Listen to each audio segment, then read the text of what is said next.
Lei come ex segretario del PDS cosa ne pensa di questa scissione che c'è stata all'interno del Partito Democratico, di questo nuovo gruppo, diciamo, cui D'Alema, anche il nostro stesso capo di casa, lei per tanti anni è stato anche vicino quando capo di casa aveva un incarico a Roma?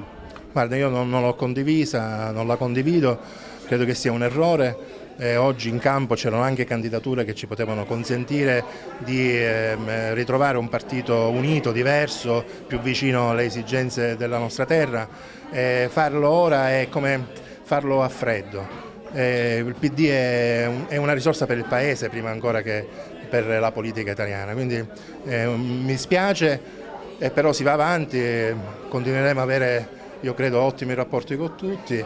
Credo che la legge elettorale probabilmente ci consentirà anche di stare insieme anche dopo, quindi non drammatizziamo, però La sua scelta qual è?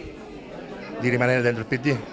Sono uno dei fondatori del PD siciliano e non vedo il motivo per andare oltre questo partito al momento. Questo confronto interno fra Emiliano, Renzi e l'attuale ministro Orlando, come la vede lei? Sarà vivace, sarà vivace.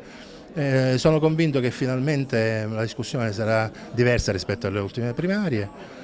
Non condivido le primarie aperte, ma questo è un mio problema personale. Primarie aperte per scegliere un segretario di partito non mi pare assolutamente il caso, perché vuol dire che apriremo a tutti gli italiani. Credo che doveva essere una discussione dentro tra gli iscritti, tra il gruppo dirigente e poi magari offrire al Paese una proposta per la Presidenza del Consiglio, che è una cosa diversa. Secondo lei questa vicenda che sta intaccando Renzi nella persona di suo padre può in qualche modo influire al futuro di Renzi nel PD stesso? No, questo non lo so, questo lo decideranno poi, saranno le primarie a decidere.